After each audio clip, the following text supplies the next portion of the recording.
ଓଡ଼ିଆ ରୀତିକାବ୍ୟାନୁମୋଦି ସୁଧୀ ଶ୍ରୋତା ବନ୍ଧୁମାନଙ୍କୁ ମୋର ନମସ୍କାର।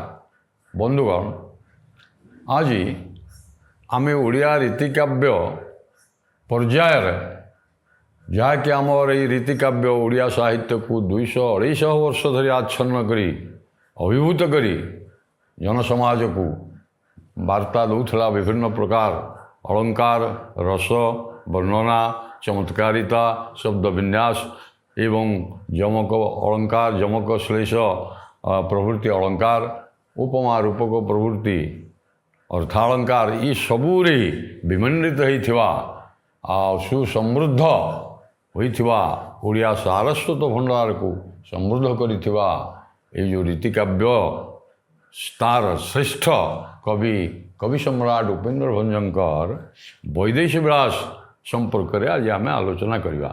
ଏହା ପୂର୍ବରୁ ବନ୍ଧୁଗଣ ମୁଁ ବୈଦେହୀ ବିଳାସର କିଛି ଅଂଶ ଆଲୋଚନା କରିଛି, ଆପଣମାନେ ଜାଣିଛନ୍ତି। ପୁନର୍ବାର ଆଜି ଆମେ ବୈଦେହୀ ବିଳାସର ଅଷ୍ଟାବିଂଶ ଅର୍ଥାତ୍ 28 ଛାନ୍ଦଟି ଆଜି ଆଲୋଚନା ପରିସରକୁ ଆଣିବା। ଏହି ଛାନ୍ଦରେ ବିଶେଷତଃ ଏଉଟି ରାମାୟଣର କିଷ୍କିନ୍ଧ୍ୟା କାଣ୍ଡରୁ ଆସିଛି।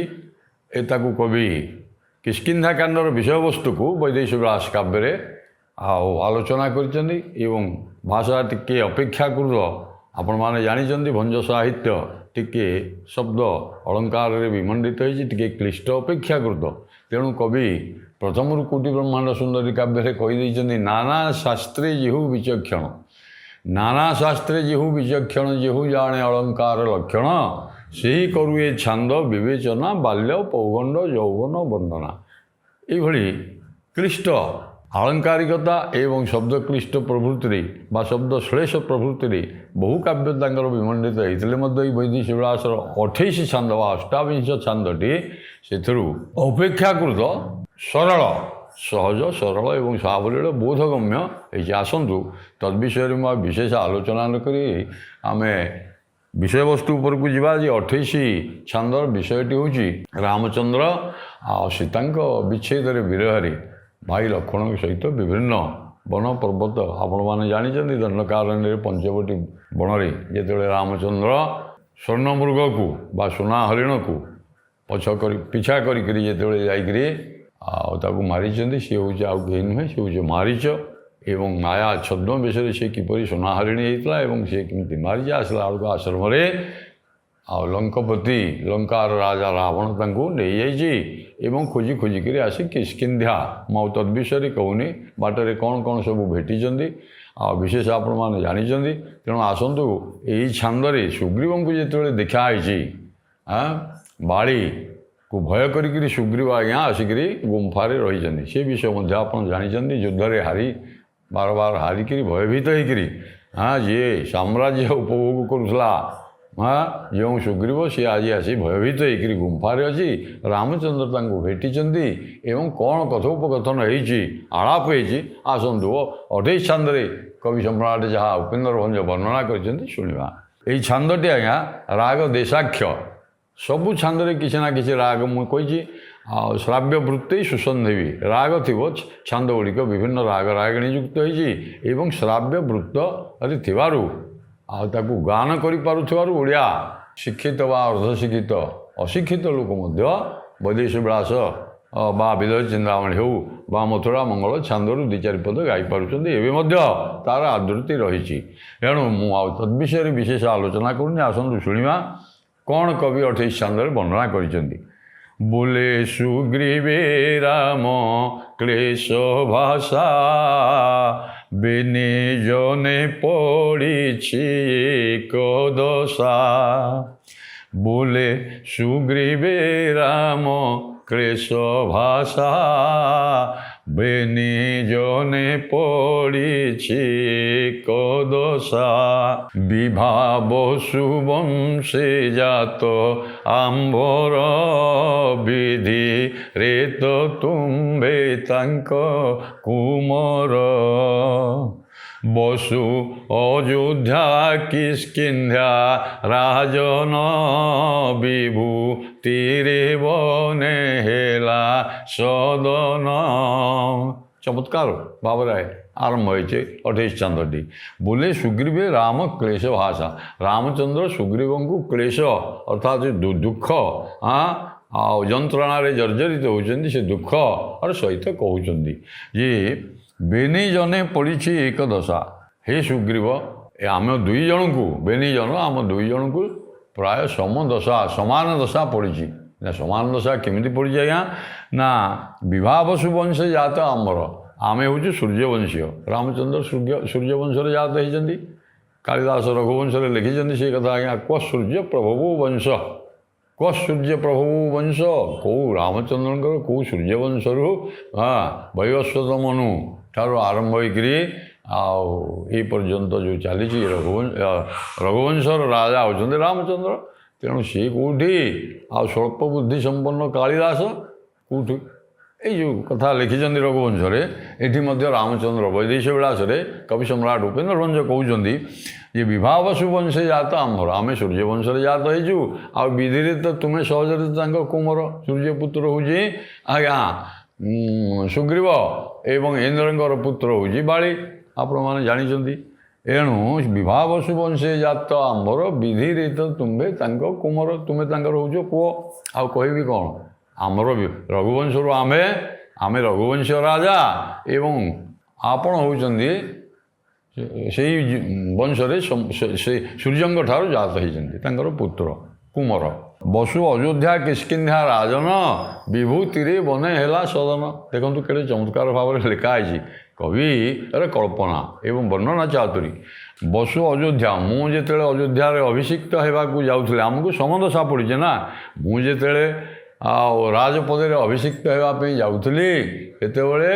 आपण राजपदे अधिष्ठित होते मु राजपदे अभिषिक्त होगापी जाऊली राज सिंहासन में बसवाई जाऊली से आमर दुर्योग दुई जनकर विभूति है सदन विभूति बोले आम भस्म मु अभिषिक्त होगापी राजपदे जाऊली भस्म पाउंश बोली होकर आज्ञा बण में बुलूँ ये कथा कहते आ विभूतिहीन अर्थात ऐश्वर्यहीन हेली आपण ऐश्वर्यशाली ऐश्वर्य भोग करुले आपण बाड़ी द्वारा विताड़ित होकर बन आम बण में बुलुचु आपण गुंफार लुचिकी अच्छा ये हूँ तफात ना आम समदशापन्न एवं विभूति बने है सदन आमे बण में सदन बा घर कर आश्रम कर रही आपण गुंफार बण भितर रही लुचिकी आम बुलुचु आप आतंक ओपन कर रही या बामा विच्छेद पर दर्शने बंची दिन फल मूल भक्षणे बंची अनुज मंत्री प्रबोधने बोध होई रही थाई जीवने तुलना करा तुलनात्मक विचार कराऊँ सुग्रीव सहित राम निजक तुलना कर हाँ कहीं मित्रता स्थापन करेंगे तेणु आम कि समदशापन्न दुनिया हो कवि को अति चमत्कार भाव में वर्णना कर बामा विच्छेद मोर हूँ मोर मो स्त्री को मु हरई आ मोर भामा विच्छेद है स्त्री विच्छेद होती तार विरह जंत्रणार जर्जरित हो बण पर्वत ताक खोजुची तार अन्वेषण करुँ आपण बामा विच्छेद होती एवं पर धर्षणे पर धर्षण शब्द गोटे देले धर्षण अर्थात ये दौरात्म्य ये धर्षण माने धर्षण नुहे अर्थात दौरात्म्य बा अत्याचार रावण आ दौरात्म्य सही न पारिक आज्ञा राम को आसिक देगला ना ये धर्षण शब्दटा दौरात्म्य बा उपद्रव शत्रुर उपद्रव आपण भयभीत कहीं बाड़ी आपणकर स्त्री के हरण कर एवं मो स्त्री की रावण हरण कर तेणु दर्शन शब्द दी जाए बंची दिन फलमूल भक्षणे आपण आतंक ओपन कर फलमूल कर सहज बानर सी बानर राजा ना आगे तेणु सी आपण खाऊँ आम बण में बुलला बेले किसी फलमूल खाई जीवन धारण कर तेणु आम वे समदशापन्न एवं बंची अनुज मंत्री प्रबोधने बंची आम जहाँ जीवनटा जहाँ रही बंचिकी आपण बंचिकी रही मुझे बंचिकी बामा विच्छेद आपण बाड़ी हरण कर मो स्त्री की रावण हरण किंतु जीवनटा रही किमिति ना अनुज मंत्री प्रबोधने अनुज मोर लक्षण सांगे अच्छी मोर भाई अनुज जे लक्षण ମୋତେ ପ୍ରବୋଧନା ଦେଉଛି। ଆପଣଙ୍କୁ ମନ୍ତ୍ରୀମାନେ ପାଖରେ ଯେଉଁ କେତେଜଣ ମନ୍ତ୍ରୀ ଆପଣଙ୍କର ବିଶ୍ୱାସୀ ମନ୍ତ୍ରୀ ଆପଣଙ୍କୁ ମଧ୍ୟ ପ୍ରବୋଧନା ଦେଉଛନ୍ତି। ବଞ୍ଚି ଅନୁଜ ମନ୍ତ୍ରୀ ପ୍ରବୋଧନେ ବୋଧ ହୋଇ ରହିଥାଇ ଜୀବନେ। ବୋଧ ହୋଇକିରି ସେମାନଙ୍କର ପ୍ରବୋଧନା ଆଶ୍ୱାସନା ବାଣୀ ଶୁଣିକିରି ଉଭୟ ଆମେ ଜୀବନ ଧାରଣ କରିକିରି ବଞ୍ଚିକିରି ରହିଛେ ଯାହା। ନହେଲେ ଆମେ ଆପଣ ବାମା ବିଚ୍ଛେଦ ହେଇଛି, ମୋର ମଧ୍ୟ ବାମା ବା ସ୍ତ୍ରୀ ବିଚ୍ଛେଦ ହେଇଛି। ଏବଂ କବି ପୁଣି କହୁଛନ୍ତି, ଦେଖନ୍ତୁ କେତେ ସୁନ୍ଦର ଭାବରେ, ବାଧା ମାତା ଭ୍ରାତାରେ ଉପୁଜିଛି, ବାଧା ମାତା ଭ୍ରାତାରେ ଉପୁଜିଛି, ବୈରିକି ସାଧିବା ଇଚ୍ଛା ଅଛି। ବାଧା ମାତା, ମୋର ବାଧା, ମୁଁ ସିଂହାସନରେ ଅଭିଷିକ୍ତ ହେଲାବେଳେ ମୋତେ ମା ଆପଣ ଜାଣିଛନ୍ତି କୈକେୟୀ, ଆଉ ସିଏ ମୋତେ ଅଭିଶାପ ଦେଲେ ଯେ ବାପା ଦଶରଥଙ୍କୁ ଆଉ ବର ମାଗିଲେ ରାମଚନ୍ଦ୍ର 14 ବର୍ଷ ବନବାସ ଯିବ, ମୋ ପୁତ୍ର ଭରତ ରାଜା ହେବ। ତେଣୁ ମୁଁ ମାତାଙ୍କ ଦ୍ୱାରା ଅଭିଶାପଗ୍ରସ୍ତ ହେଇକରି ବନରେ ବୁଲୁଛି ଏବଂ ବାଧା ଉପୁଜିଛି ମାତାଙ୍କ ଦ୍ୱାରା।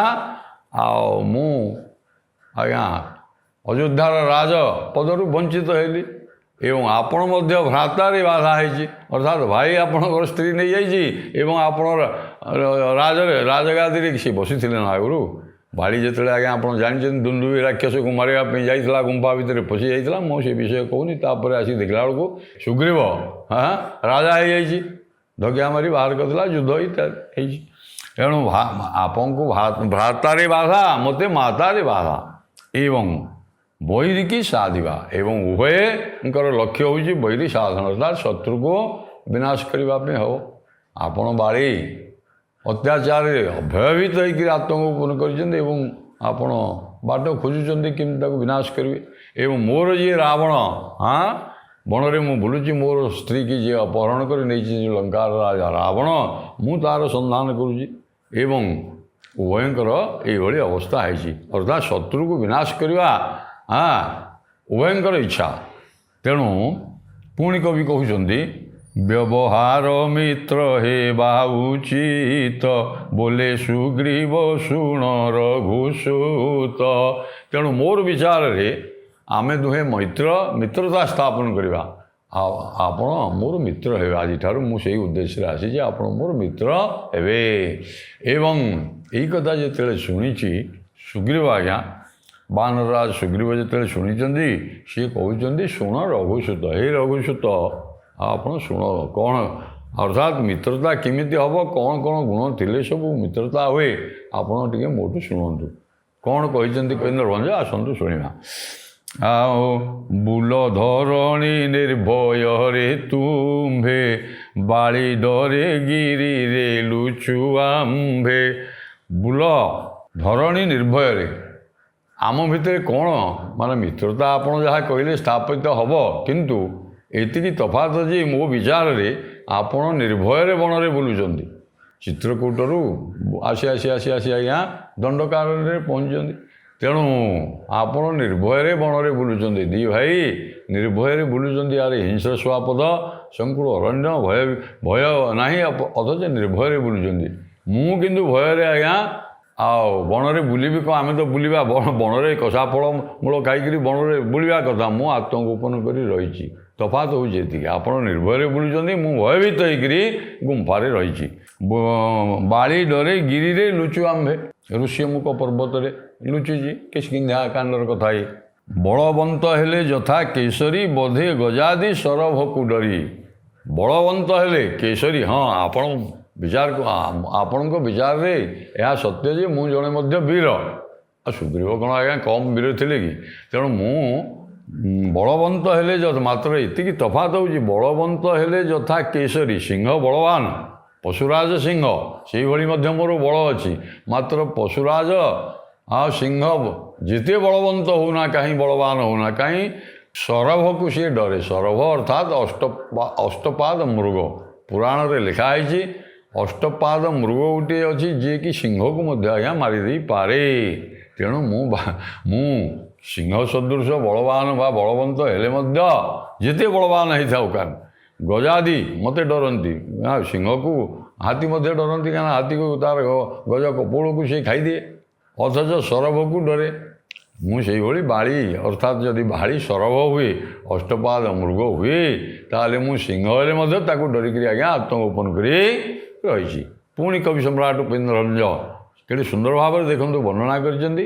ଏବଂ ପୁଣି କ'ଣ କହୁଛନ୍ତି, ବିହିପାରିବି କେଉଁ ଉପକାର ବୋଲେ ମିତ୍ର ହେବା ତୁମ୍ଭ ଆମ୍ଭର। ଏବଂ ଆପଣ ଏହିପରି ଅବସ୍ଥାରେ ମୁଁ ଆପଣଙ୍କର କ'ଣ ବା ଉପକାର କରିପାରିବି ଚିନ୍ତା କରନ୍ତୁ। ଏପର୍ଯ୍ୟନ୍ତ ଅର୍ଥାତ୍ ଏପର୍ଯ୍ୟନ୍ତ ରାମଚନ୍ଦ୍ର କହିନାହାନ୍ତି ଯେ ମିତ୍ର ଆମେ ଉଭୟ ହେଲେ ମୋର ତାଙ୍କର ଦୁଃଖଟା ତ ଜଣାଇବେ ନା, କାହିଁକିନା କାହାର ଗୋଟିଏ ସାହାଯ୍ୟ ନେଲେ ତ ଆଜ୍ଞା ରାମଚନ୍ଦ୍ର ଜାଣିଗଲେ ଜଟାୟୁ କହିଛି। ଏବଂ ବାଟରେ ଆପଣ ଜାଣିଛନ୍ତି କୁକୁଟକୁ ମୁକୁଟ ସେ ଗିରି କୁଟି ଦେଇ, ସେ କୁକୁଟ ମଧ୍ୟ ତାଙ୍କୁ ବାର୍ତ୍ତା ଦେଇଛି।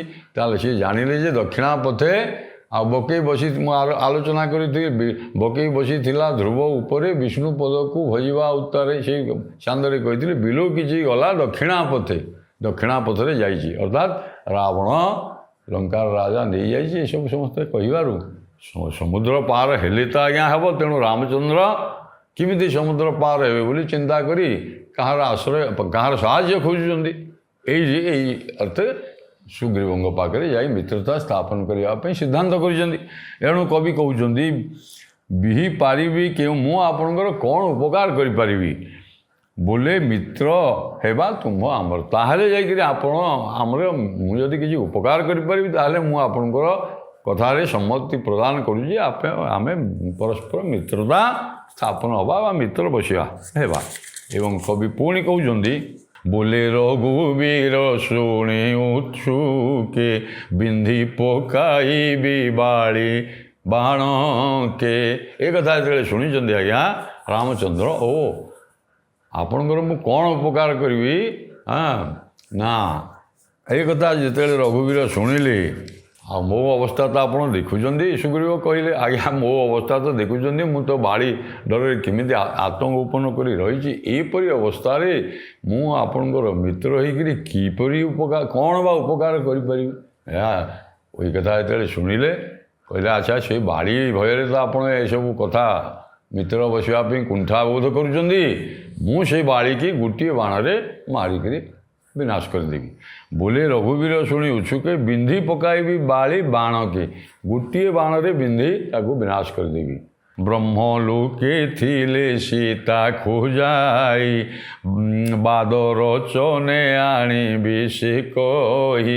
ଏଇ କଥା ଶୁଣିବାରୁ ବାନରରାଜ ସୁଗ୍ରୀବ କହୁଛନ୍ତି ଆଜ୍ଞା ଦେଖନ୍ତୁ କେତେ ସୁନ୍ଦର ଭାବରେ ଗୋଟିଏ ପଦରେ ଦୁଇଙ୍କର ମନର କଥା କୁହାଯାଇଛି। ରାମଚନ୍ଦ୍ର ଯେତେବେଳେ ଶୁଣିଲେ ଯେ ଇଏ ଡରିକି ରହିଛି, କହିଲେ ଗୋଟେ ବାଣରେ ମୁଁ ବାଳିକୁ ବିଦ୍ଧ କରିକିରି ବିଦ୍ଧ କରିକିରି ତାକୁ ବିନାଶ କରିଦେବି, ତୁମ ଶତ୍ରୁ ବିନାଶ ହେଇଯିବ।